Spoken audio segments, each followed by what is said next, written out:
Ustaz, saya mau mempertanyakan tadi kita memahami tentang manhaj ya, bahwa apa yang kita tinggalkan adalah tentang manhaj, yaitu cara pemahaman Al-Quran dengan melalui pemahaman para sahabat. Kemudian tadi juga Ustaz banyak sekali mengangkat ayat-ayat yang seruannya kepada orang-orang mukmin.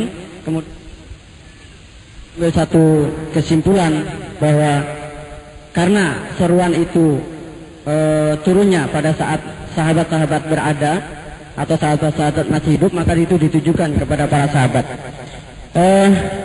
Barangkali agak pemahaman kami dalam hal ini belum pas, bahwa bukankah Al-Quran ini sebenarnya untuk kita semua, dalam arti tentu meskipun itu seruan bagi orang-orang yang beriman, dan dalam hal itu turunnya ayat itu pada saat sahabat masih ada, sehingga ada satu pemikiran di benak kami, apakah dengan demikian setiap ayat Al-Quran ini keseluruhannya, tentunya karena turunnya Al-Quran itu adalah pada saat sahabat masih hidup, dengan demikian apakah semua ayat Al-Quran itu tidak langsung bisa kita pahami dengan melalui kitab-kitab, banyak sekali kitab-kitab tafsir yang beredar di negeri kita ini. Dan kemudian juga jika hal itu di frame yang sangat seperti gambaran Ustaz tadi, saya khawatir juga jamaah juga barangkali terus kemana kita harus menimba ilmu yang lurus kepada para sahabat. Karena kita tahu persis bahwa kita untuk memilih ustadz saja itu sulitnya setengah mati. Ustadz yang untuk menghindari bid'ah saja itu setengah mati, carinya itu susah gitu. Nah, terus kami khawatir jangan-jangan kami ini semuanya sesat semua seperti tadi yang Ustadz uraikan. Masih barangkali belum nyambung antum ya. Nggak apa-apa, biasa. Insya Allah yang lain juga nyambung.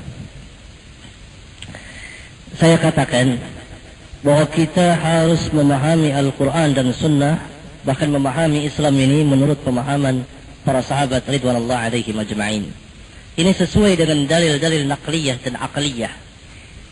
Dalil-dalil aqliyah, dalil-dalil naqliyah begitu banyak bertebaran dalam Al-Quran Al-Karim dan Sunnah Nabi dan akwal para sahabat sendiri dan para ulama dan seterusnya dari zaman ke zaman. Sedang timbang dengan dalil-dalil aqliyah itu sendiri. Menurut undang-undang ilmiah, qaidul ilmiah, orang yang menyaksikan langsung, orang yang hadir ketika terjadi sesuatu,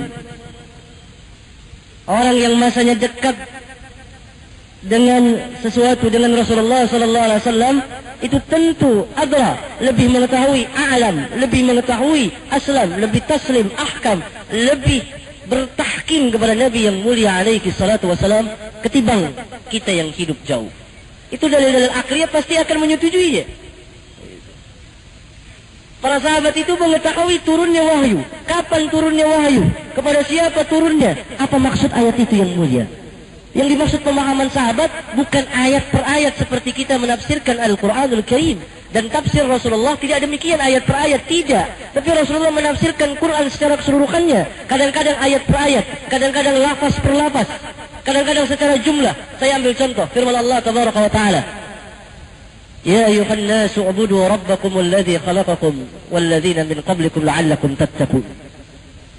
Wahai manusia, sembahlah Rabbmu, beribadahlah kepada Rabb. Ini perintah, wa'budu rabbakum. Ayat ini ditafsirkan oleh beliau dengan panjang lebar bersama ayat-ayat yang lain yang menerangkan tentang wa'budullah. Sahabat mengikutinya, kemudian sahabat menjelaskan